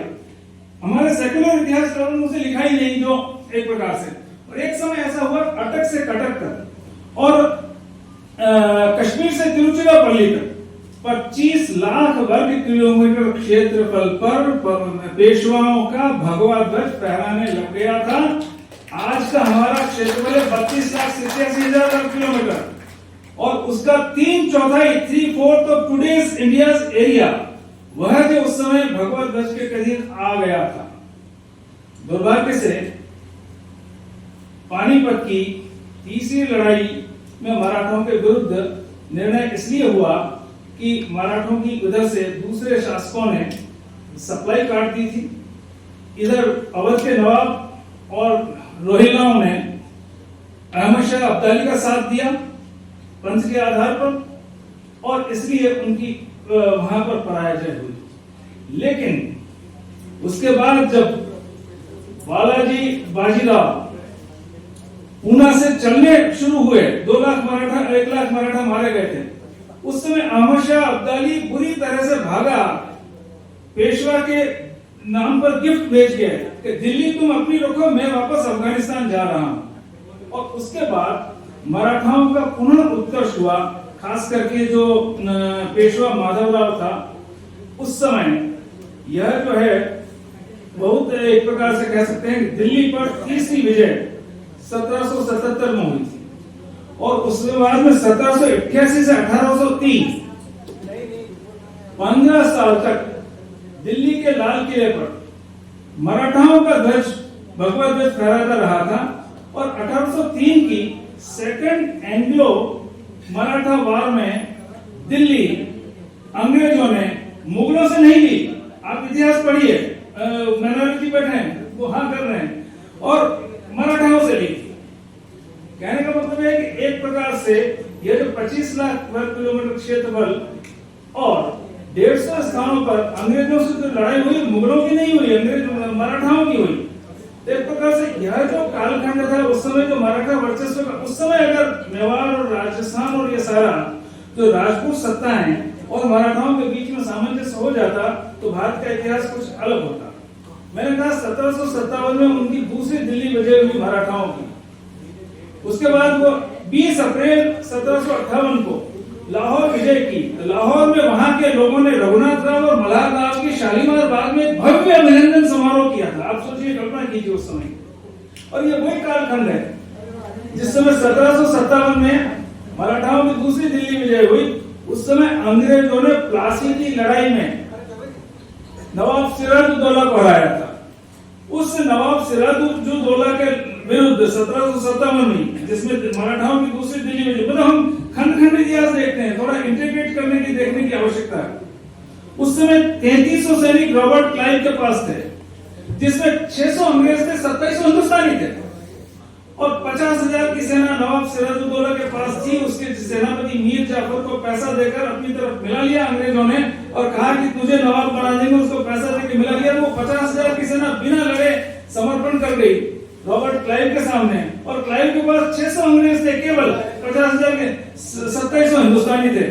यानी कि हमने ही हमारे विरुद्ध एक प्रकार से 1857 की लड़ाई में भी अंग्रेजों के पक्ष में लड़ने वाले 80% हिंदुस्तानी थे। तो कहने का मतलब यह है कि आज इस पूरे इतिहास से हमें यह सीख लेनी चाहिए कि भारतीय ही भारतीयों के विरुद्ध। आप देखिए, अकबर के लिए कौन लड़ते थे? काबुल से लेके और बंगाल तक पहले भगवान दास, मान सिंह, सभी वो लोग लड़ते रहे। प्रताप से लड़के कौन आए? कच्छवा मान सिंह लड़ने। तो क्या हुआ है कि ये पूरे, अगर हम पिछले 1200 साल के इतिहास में देखें तो भारतीय ही भारतीयों के विरुद्ध लड़ते आए हैं। और इसलिए आज के समय में हमें इससे सीख लेनी चाहिए और भारत को आज हम एक मन और एक मस्तिष्क वाला बनाकर और देश के विरुद्ध जितने षड्यंत्र हो रहे हैं, जितने अलगाववादी और जिस प्रकार के विघटनकारी शक्तियां, तो मुझे लगता है कि आज भी वैसी ही परीक्षा की घड़ी है जैसी चाहे बापा रावल के समय थी, कुमान के समय थी, जयद्रथ सिंह के समय थी, राणा सांगा के समय थी। बहुत कम लोगों को पता होगा कि राणा सांगा ने बयाना के युद्ध में बाबर को हराया था। उसके बाद खानवा के युद्ध में जो लड़ाई में ये घायल हो गए सांगा, तो उनको युद्ध के मैदान से बाहर ले आया गया। लेकिन 10 महीने में राणा सांगा ने भारत के सभी राजाओं का संघ बनाकर वापस बाबर पर आक्रमण की तैयारी कर ली और वो तैयारी जब आगे बढ़ने को थे उनको जहर दे दिया। कितने लोगों को पता है कि राणा सांगा बयाना में जीते, खानवा का अनिर्णित रहा और खानवा के 10 महीने बाद उन्होंने पूरी तैयारी करके बाबर को यहां से निकालने की तैयारी कर ली, लेकिन उनको जहर दे दिया। कहने का मतलब यह है कि ये एक बड़ा वो विग्रह वाली स्थिति रही है। अंतिम जो मेवाड़ मराठा युद्ध हुआ, कुछ लोगों को पता होगा, सन 1711 में जब मुगलों ने मांदनवाड़ा में उनके साथ युद्ध हुआ, महाराणा संग्राम सिंह द्वितीय के काल में, जिन्होंने शहरों की बाड़ी बनाई, सिसारमा बैजनाथ मंदिर का पुनर्निर्माण किया, उनके समय में उनके दादा अमर सिंह द्वितीय ने आमेर यानी जयपुर और जोधपुर से एक संधि कर ली थी। अगर मुगलों से जब भी हमारा युद्ध हो तो आप उनका साथ नहीं दोगे। ये महाराणा अमर सिंह द्वितीय ने संधि कर रखी थी। उसके बाद जब महाराणा संग्राम सिंह द्वितीय के समय 1711 में, 1710 में तो महाराणा बने ही थे और 1711 में आक्रमण कर दिया मुगलों ने, तो सुल्तान खान को वध करके और वो पूरी सेना अपना माल असबाब छोड़कर जाती रही। तो एक प्रकार से हम कह सकते हैं कि 734 से लेकर और ये 1711 का अंतिम मेवाड़ मुगल संघर्ष और जिसमें मेवाड़ की निर्णायक विजय हुई, इस कालखंड में जो सारे हमने त्याग, बलिदान और शौर्य का प्रदर्शन किया, आज के दिन महाराणा भूपाल सिंह जी की 141वीं जयंती पर जिस मेवाड़ के परमेश्वरी राज्य के वे 74वें दीवान थे, मुझे लगता है उन 74 ही दीवानों के ऊपर अगर हम बात करें, हर कालखंड में बड़ा भीषण संघर्ष रहा और इसीलिए आज हम यहाँ सुरक्षित रह रहे हैं। इसके आगे अरब, तुर्क, मुगल, घुरीद, ये सारे इससे आगे नहीं जा पाए और हम आज अपने निरापद रूप से रह रहे हैं। अन्यथा पूरे देश में अनेक स्थानों पर मंदिरों को तोड़ा गया। अभी कोठारी साहब ने कहा ही था कि कृष्ण जन्मभूमि तोड़ने के बाद में श्रीनाथ जी की असुरक्षा हो गई, तो श्रीनाथ जी को महाराणा राज सिंह ने मेवाड़ में स्थान दिया, द्वारिकाधीश को दिया। और एक प्रकार से हम ये कह सकते हैं कि मेवाड़ ने हर समय देश, समाज और धर्म की रक्षा के लिए, संस्कृति की रक्षा के लिए अपने प्राणों पर खेला है। और इसलिए आज हम महाराणा भूपाल सिंह जी के प्रति सच्ची श्रद्धांजलि यही होगी। हमने मेवाड़ में जो इसने 1200 वर्षों तक जो संघर्ष किया, उस संघर्ष के प्रति हम अपनी कृतज्ञता व्यक्त करें। आज अपने धर्म और संस्कृति का पालन हम इसलिए कर पा रहे हैं कि 74 पीढ़ी दर पीढ़ी जो परमेश्वरी राज्य के भगवान एक इंच के दीवान थे, उन्होंने इस संघर्ष को मूर्त रूप दिया। इतना कहकर मैं अपनी बात को यहीं पूरा करता हूँ। आप सबका आभार। बहुत बहुत धन्यवाद। और ओजस्वी और इतना रोचक तरीके से इतनी घटनाओं का वर्णन बिल्कुल सदृश्य हो गया और हमें लग रहा था कि ये सारी घटनाएं हमारे आंखों के सामने घटित हो रही हैं।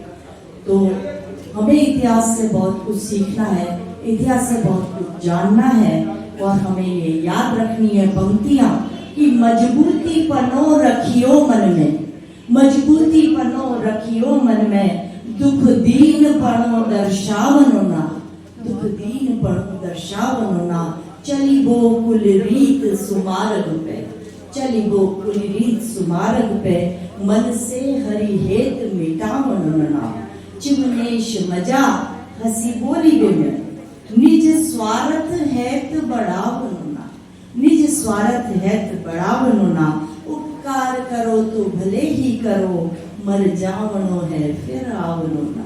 तो ये है कि मरने के बाद कोई आता नहीं है, बातें रह जाती हैं, उनके किए हुए काम रह जाते हैं, उनके दिए हुए संदेश रह जाते हैं। और हम इसी परिपाटी को जो अक्षय लोकजन के द्वारा 10 वर्षों से निरंतर की जा रही है, उसके विमोचन हेतु ये दशम वर्ष प्रवेशांक है, संयुक्तांक है। इसके विमोचन हेतु मैं मंच से आग्रह करती हूँ कि मंच पर सभी सम्मानित अतिथि इस अक्षय लोकजन के महाराणा भूपाल जयंती विशेषांक का विमोचन करें। और अक्षय लोकजन 10 वर्षों से छप रही है और इसमें कई लोगों का योगदान है, कई इनके मन की इच्छा रह गई और ये पुस्तक छप नहीं पाई। कोशिश करके मैंने, जब मेरे पास ये जिम्मा मिला तो मैंने ये छपाई। अभी जो परिवारजन हमारे साथ खड़े थे, किशन जी त्रिवेदी के, नटवर जी शर्मा साहब के, और साथ ही मतलब अमरचंद जी बड़वा का जो परिवार है उनके वरिष्ठ मतलब राजू जी बड़वा हमारे साथ खड़े थे। जिन्होंने सूट पहन रखा था वो राजू जी बड़वा हैं। बड़वा फैमिली के 3 घर अभी यहाँ मौजूद है, उसमें से ये एक ही, और ये मुख्य मेन है बड़वा परिवार के, इसीलिए यही आ पाए, बाकी दोनों परिवार नहीं आ पाए। तो इन लोगों को यहाँ बुलाने का सबसे बड़ा कारण ये रहा कि 2 परिवार जो किशन जी भाई साहब के और इनके नटवटी का परिवार वाले को बुलाने का ये कि उन दोनों का, और साथ में ये गुप्ता साहब के परिवार के कोई नहीं होने की वजह से हमने यहाँ दोनों परिवारों को बुलाया, क्योंकि इनका सपना था कि ये पुस्तक आनी चाहिए। और सहयोग से और संजोग है कि ये जिम्मेवारी मुझे मिली, इसलिए पढ़नी की हुई है। और मैंने अगले दफे कोई छपाया नहीं छपा है, मैंने 1000 प्रतियां इसकी छपवाई है, जिससे क्या है कि ये एक दफे पूरे राजस्थान में ये पत्रिका किताब जो है अमरचंद जी बड़वा की पहुंच जाए। धन्यवाद। ये जो पुस्तक है इसका आवरण जो बनाया है वो ओम जी बिजलिया साहब ने बनाया है। उनके लिए करता धोनी से आप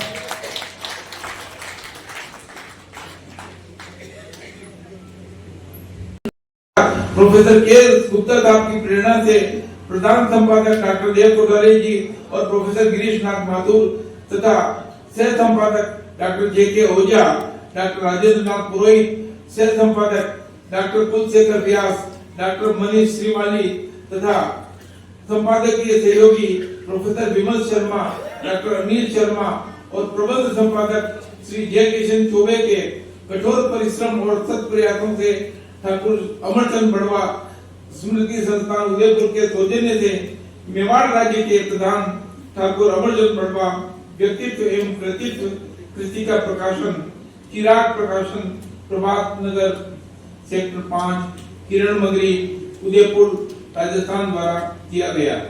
लगभग 250 प्रश्नों में प्रकाशित इस पुस्तक का मूल्य 500 रुपए रखा गया है। ठाकुर अमरचंद बड़वा के कृतित्व और व्यक्तित्व के विविध पक्षों पर प्रकाश डालने वाली इस कृति में professor colonel S S. Sarangdevot, professor Indra Kumar Dashora ji, professor Umashankar Sharma, स्वर्गीय professor K. Gupta sahab, doctor Dev Kothari ji, professor Girish Nath Mathur, doctor J K. Ojha, doctor Rajendra Nath Purohit, professor Jeevan Singh Khadgawal, doctor Mohammad Singh Rathore, professor Pradyumna Kumar Singh Chundawat, professor Vimal Sharma, doctor Sushila Sattawat, doctor Shrikrishna Jugnu, Tej Singh Tarun, doctor Anil Sharma, doctor Hemant Chaudhary, doctor Manish Shrimali, doctor Manoj दादी, डॉक्टर कैलाश जोशी, डॉक्टर प्रियदर्शी ओझा, डॉक्टर विनीता श्रीमाली, डॉक्टर गोविंद सिंह सोलंकी, श्रीमती दुर्गेश पुरोहित, शिरीष नाथ माथुर, डॉक्टर अजात शत्रु सिंह सिवरती, डॉक्टर जीएल मिनारिया, जे किशन चोपड़े, डॉक्टर कुलशेखर व्यास तथा नारायण पालीवाल जैसे 29 विद्वानों ने अपने शोधपरक लेख लिखे हैं। इन लेखों के माध्यम से ठाकुर अमरचंद बड़वा की मेवाड़ राज्य के प्रति पूर्ण निष्ठा और समर्पित भाव से की गई सेवाओं पर पर्याप्त प्रकाश डाला गया है। जिस उद्देश्य से इस कृति का प्रकाशन किया गया है उस मंतव्य को पूर्ण सफलता मिली है। तत्कालीन मुख्यमंत्री श्री अशोक गहलोत ने अपना संदेश प्रेषित कर लिखा है कि मेवाड़ प्रदेश के इतिहास के भूले बिसरे नायक ठाकुर अमरचंद बड़वा ने 18वीं शताब्दी में उदयपुर शहर के प्रथम वास्तुकार के रूप में नगर की सुरक्षा के लिए शहर कोट, बागोर की हवेली, अमरकुंड, अमरचंदिया तालाब, गंगोरघाट स्थित त्रिपोलिया आदि के निर्माण और विकास में प्रशंसनीय योगदान दिया है। तत्कालीन विधानसभा अध्यक्ष डॉक्टर सीपी जोशी ने अपने संदेश में अमरचंद बड़वा को मेवाड़ के गौरवपूर्ण इतिहास का एक अति विशिष्ट अंग बताते हुए कहा है कि वे अपने शौर्य, साहस और स्वाभिमान के लिए सदैव स्मरणीय रहेंगे। भाजपा प्रदेश अध्यक्ष एवं चित्तौड़ के सांसद सीपी जोशी साहब ने उन्हें मेवाड़ के विदिप्यमान नक्षत्र की संज्ञा देते हुए कहा कि उन्होंने अपने पद के अनुरूप सृजनात्मक, रक्षात्मक तथा जनहितार्थ कार्य कर इतिहास में अमिट छाप छोड़ी। मेवाड़ की स्थिति जब नाजुक दौर से गुजर रही थी तब अमरचंद बड़वा जी ने अपनी सूझबूझ से मेवाड़ को इस संकट से उबार कर कर्तव्य परायणता और स्वामी भक्ति का परिचय दिया। ऐसे महानायक हम सभी के लिए एक आदर्श हैं।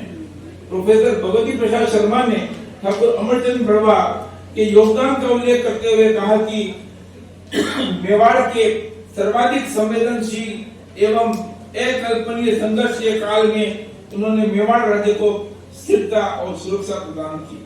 उनकी तुलना 14वीं शताब्दी के आचार्य सायण से की जा सकती है। ठाकुर अमरचंद बड़वा की कर्तव्य निष्ठा, कुशल नियोजन क्षमता और उच्च कोटि की सत्य निष्ठा के बल पर ही मेवाड़ ने उन्हें संक्रमण काल का दृढ़ता पूर्वक सामना किया था। अंतिम समय में उनके पास उनके दाह संस्कार जितना द्रव्य भी शेष नहीं रहा था, किंतु उन्होंने मेवाड़ के राजकोष की उत्कृष्ट व्यवस्था कर दी थी। रावत प्रभु प्रकाश सिंह आमेट ने लिखा है कि ठाकुर अमरचंद बड़वा की खूबी यही थी कि उनके पास महाराणा प्रताप जैसा महाप्रतापी शासक न होते हुए भी अपने धर्म को बखूबी निभाया तथा उसके सम्मान के साथ कोई समझौता नहीं किया। उनकी गणना चाणक्य जैसे प्रधानमंत्रियों में की जा सकती है। रावत जितेंद्र सिंह मेजा ने लिखा है कि जब ठाकुर अमरचंद बड़वा को मेवाड़ का सर्वोच्च पद प्रदान किया गया तब मेवाड़ अपने सैन्य इतिहास की अत्यंत विकट स्थिति से गुजर रहा था। उन्होंने अपने कुशल नेतृत्व तथा नीतिगत निर्णयों से मेवाड़ को विषम परिस्थितियों से उभार कर एक मजबूत स्थिति प्रदान की, कला और वास्तुकला को प्रोत्साहित किया तथा मेवाड़ की प्रजा हेतु अनेक जनहितैषी कार्य करवाए। रावत युग प्रदीप सिंह राणावत हमीरगढ़ ने अपने उद्गार प्रकट करते हुए ठाकुर अमरचंद बड़वा को एक वीर, निडर, कर्मठ, ईमानदार, खुददार, पक्की बात के पक्के, मुंहफट स्वभाव के व्यक्तित्व के रूप में बताया है।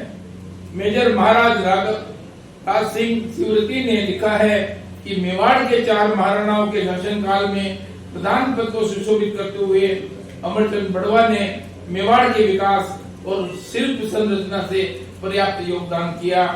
उनकी स्वामी भक्ति, ताप, परिश्रम का परिणाम है।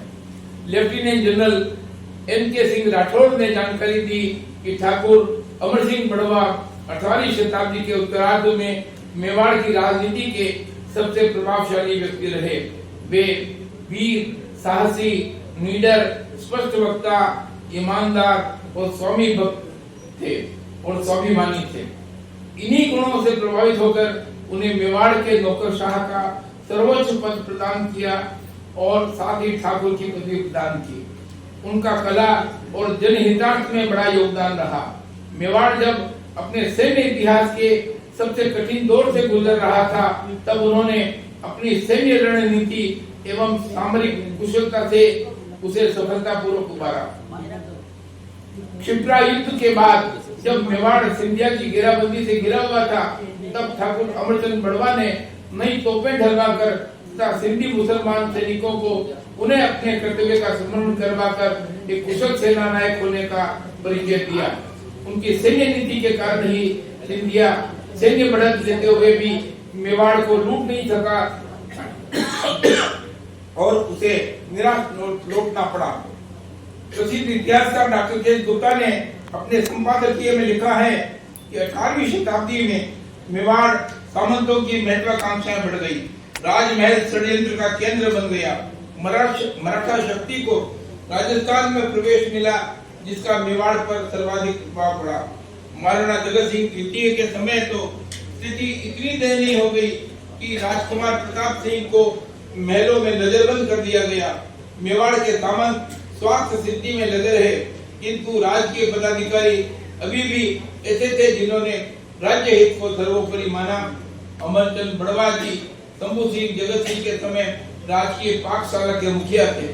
उन्होंने राजकुमार प्रताप सिंह के लिए भेजे गए विश्व भोजन का स्वयं सेवन कर अपनी मृत्यु का खुशी खुशी आलिंगन कर स्वामी भक्ति का परिचय दिया।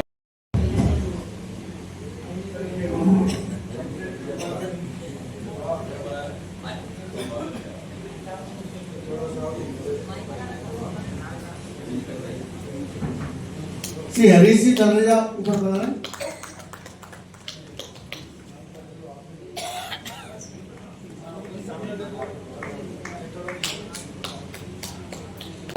इसने कहा कि अपने अगर मूर्ति नहीं रहे तो हम पोस्टर नहीं बनेगा आलम कर। ये मेरी जिम्मेवारी। उस समय यूआईटी में उनका एक चित्र लगा हुआ था और रामद्वारा में एक चित्र लगा हुआ था।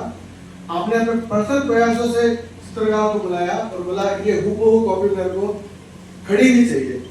और आज हमारी संस्था के पास में आदमकद प्रतिमा तो नहीं है, पर आदमकद पोस्टर है। जब कभी कोई प्रोग्राम करते हैं तो वो पोस्टर लगा के हमारा कार्यक्रम कर लेते हैं। आप परसों कुंभ से जब बात कीजिए कि मैं आ जाऊंगा और कौन से ही इस कार्यक्रम में आ जाऊंगा। और आपने ओजस्वी भाषण सुना ही है। आप हमेशा हमें शक्ति ऊर्जा देते रहते हैं। और मेरे को तो कितनी बार याद है कि लास्ट मोमेंट में या कुछ भी हुआ है तो भी पहुंच जरूर गए हैं। कहीं अटके हुए मैं अभी आसिन से आ रहा हूँ, अरे भाई आया हूँ तेरे प्रोग्राम में, तो इतना स्नेह और इस संस्था को जो बुलाया है उसके लिए आपको आभार। आस्था साहित्य अकादमी में आज हमको मैडम भटिया का भी सानिध्य मिलने वाला था, पर सोलंकी साहब ने कहा कि अगर मैडम नहीं आएगी तो मैं तो खड़ा हूँ आपके पीछे। और आई थिंक 10 दिन पहले ही हमारा कार्यक्रम बना। उस दिन से सोलंकी साहब निरंतर इस कार्यक्रम को सफल बनाने में लगे हुए थे और आप भी हमारे मंच में पधारे हैं। साहित्य अकादमी का हमेशा पुस्तक विमोचन और व्याख्यान में रुझान रहा है और सहयोग रहा है। उसके लिए तहे दिल से आभार हमारे साथ जुड़ने के लिए, क्योंकि अब हम आगे की जो 3 पुस्तकें लिख रहे हैं उसके लिए हमारे लिए एक ग्रांट मिल गया है जिसके लिए, क्योंकि मैडम ने कहा था कि पुस्तक के लिए आर्थिक सहयोग चाहिए क्या। मैंने कहा था मैडम पुस्तक तो बन गई है, अभी आप ये काम कर लो, तो आगे का रास्ता खुल चुका है हमारा। पूर्व में जो पूर्व तत्पुरुष जी अध्यक्ष थे उन्होंने अक्षय लोकजन बकरीन में 30,000 का सहयोग दिया था।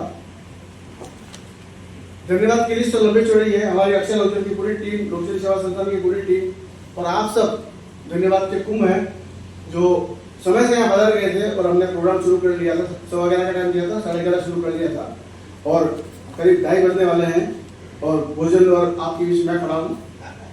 पर जयराज जी आचार्य ने एक बहुत बड़ी बात की थी, हमें कुछ कटु जो होते हैं या जो समय होता है उसको भी कुछ याद करना चाहिए। तो पिछले साल में हमारे साथ बहुत खुदाघात हुआ कि हमने 6 विभूतियों को खोया। तो इस मंच से मैं चाहूंगा कि हम उन्हें श्रद्धांजलि अर्पित करें। लोकजन सेवा संस्थान की जो स्थापना हुई थी वो पहले मेवाड़ जन के नाम से हुई थी और उसके संरक्षक हमारे महाराणा महेंद्र सिंह मेवाड़ हुआ करते थे, उनका भी कुछ समय पूर्व देवलोकगमन हो गया।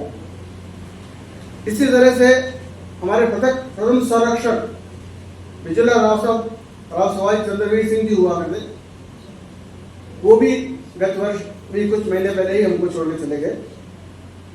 और इसी तरह आमेट के राव प्रकाश प्रद्युम्न सिंह जी भी देवलोकगमन हो गए हैं। ये 3 हमारे संस्था के बहुत बड़े संत हैं। इन्हीं के साथ श्री मोहन शिमाली, जिन्होंने हल्दी घाटी का म्यूजियम बनाया है, उन्होंने हमारी पत्रिका को चलाने में और हमारे कार्यक्रमों में हर समय रुचि ली। उनको भी हमने खोया है।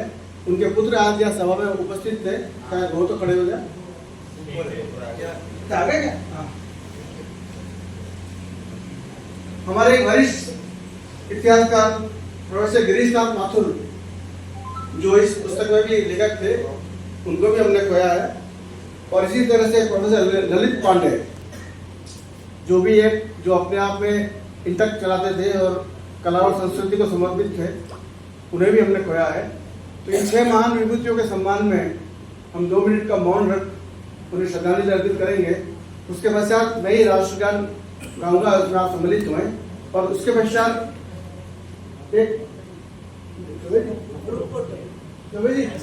मोमेंट पहले बाद में दे पाएंगे,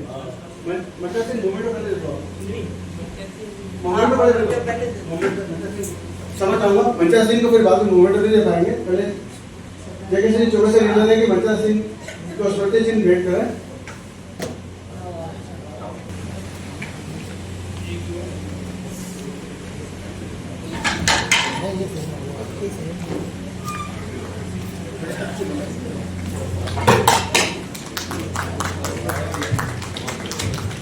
एक मिनट मनीष जी वहीं रहना।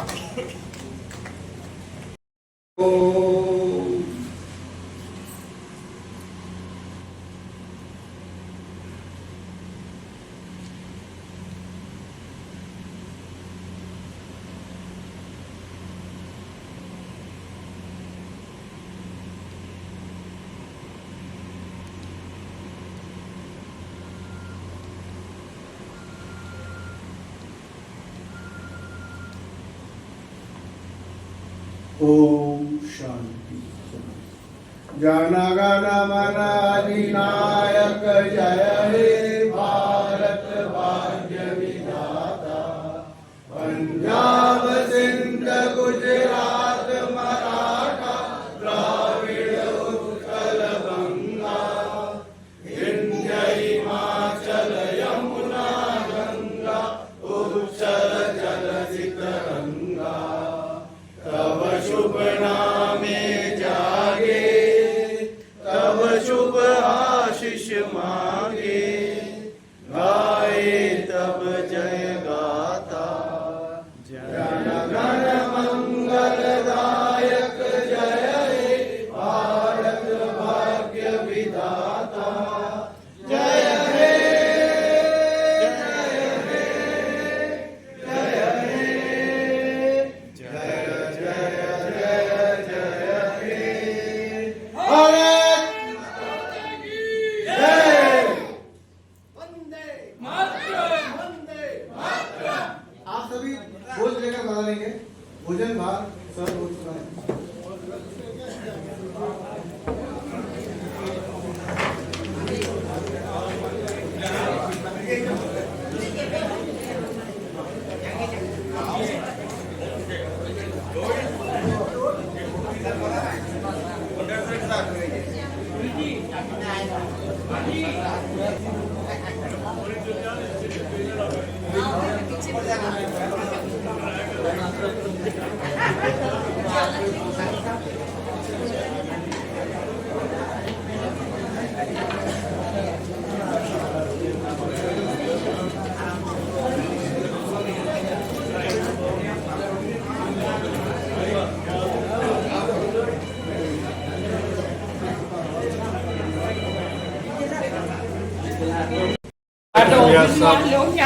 सम्मान मुझे मिला है, मैं अपने आप को बहुत गौरवान्वित महसूस करता हूँ। ऐसे ऐसे शख्स जिनकी तुलना नहीं की जा सकती।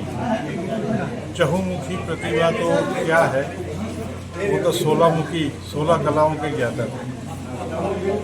ऐसे व्यक्ति का सम्मान मुझे प्राप्त हुआ उनके नाम का, तो ये एक बहुत बड़ा मेरे लिए तोहफा है और एक जिम्मेदारी भी है कि उनका जो प्रेम मुझ पे था और जो उनसे मैंने बहुत कुछ सीखा भी है, उस चीज़ को मैं आगे बढ़ूं और उनकी जो शिक्षा दी हुई है उसी कदमों पे चलता हुआ मैं कुछ और काम करूं, यही मेरी जिम्मेदारी बनती है।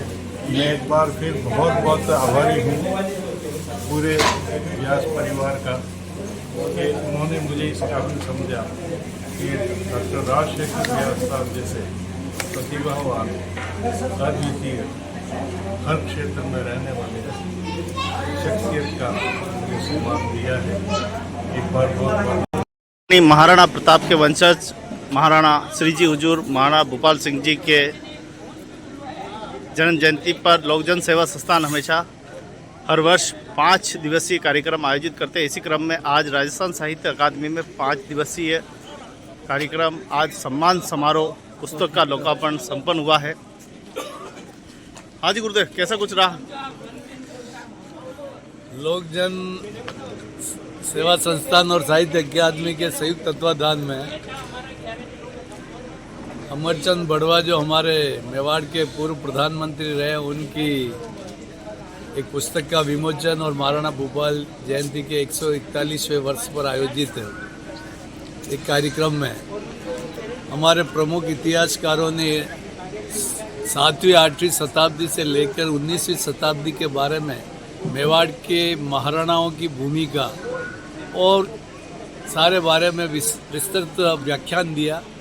मैं बतौर मुख्य अतिथि उपस्थित हुआ था और मैं यही कहना चाह रहा था कि हरित ऋषि जो हमारे कुल गुरु और संस्थापक मेवाड़ के, जैसे चाणक्य ने एक शिष्य चंद्रगुप्त को तैयार करके पूरी विश्व में ख्याति प्राप्त की, द्रोणाचार्य ने अर्जुन को तैयार करके विश्व में ख्याति प्राप्त की, लेकिन हरित ऋषि ने तो कुल परंपराओं में जो भी दीवान बनते गए उनको कुल संस्कारित करके, उनको जो कुल गुरु के रूप में ज्ञान देकर, जो उन्होंने एक पीढ़ी दर पीढ़ी 74 पीढ़ियों को उन्होंने शिष्यों को तैयार किया, जो मेवाड़ का इतिहास स्वर्णिम अक्षरों में लिखा गया।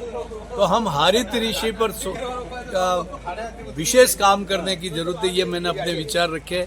आज की गोष्ठी और आज की जो सम्मान समारोह विभिन्न क्षेत्रों में उल्लेखनीय कार्य करने वाले विशिष्ट जनों का सम्मान भी हमारे हाथों दिया गया। मैं बहुत बहुत साधुवाद देता हूँ जय किशन जी चौबे और विमल शर्मा जी को कि उन्होंने बहुत आयोजन अच्छा किया और विशेष करके इसमें जो हमारी प्रतिभाओं को आगे बढ़ाने का भी सुअवसर मिला। धन्यवाद। अकादमी जो राजस्थान में साहित्यकारों के लिए कार्य करती है, हम चाहते हैं कि इसमें उभरती हुई प्रतिभाओं को आगे लाने के लिए सुअवसर मिलना चाहिए और हमारी मातृभाषा मायड़ भाषा राजस्थानी को वो सम्मान मिलना चाहिए। सरकार से भी मैं मांग करता हूं कि मायड़ भाषा को, राजस्थानी भाषा को बढ़ावा देवे, जिससे हमारी राजस्थान की फिल्में, राजस्थान के क्षेत्र, राजस्थान की लोक संगीत, राजस्थान की लोक पहनावा, हमारा खान पान कल्चर को बहुत बहुत बढ़ावा मिल सके।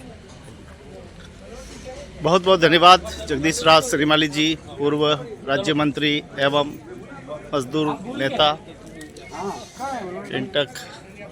तो सभी देखो बहुत ही खूबसूरत सा कार्यक्रम संपन्न हुआ है। राजमल जी पूरा आनंद ले रहे हैं और बढ़िया सा भोज्य कार्यक्रम रखा है, सभी के मनपसंद पकवान। और देखो हमारे व्यास साहब पूरा आनंद ले रहे हैं भोजन का। हाँ मनीष जी भाई साहब देखो पूरा देखो आनंद कैसे लिया जाता है, तो व्यास साहब से ज़्यादा कौन जाने। हाजी कुलशेखर जी क्या चल रहा है? बहुत बढ़िया स्वादिष्ट भोजन है। हाँ, और जिस हिसाब से प्रोग्राम हुआ जब बढ़िया, उसी हिसाब से भोजन भी बढ़िया है। हाँ, पर ये गोविंद ऐसा है, कल खाते खाते वीडियो ले लेता है। ये अच्छा है, बढ़िया है।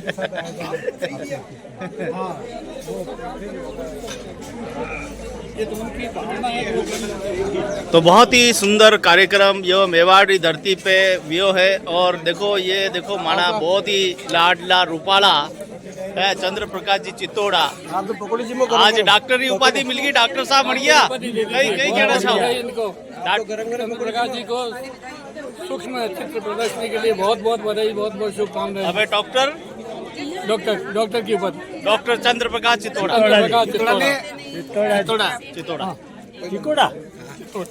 किकोड़ा नहीं, चितोड़ा। किकोड़ा है। ये चितोड़ा। हाँ, ऐसा मुझे लगा। नहीं सच में हाँ। कहीं वहाँ नहीं ले पा रहे कार्यक्रम अच्छा रहा। आपका नाम? आपका नाम? मेरा शारदा पानेरी, मीनाक्षी, डॉक्टर मीनाक्षी। कैसा लगा आज का? बहुत बढ़िया, अच्छा। क्या कुछ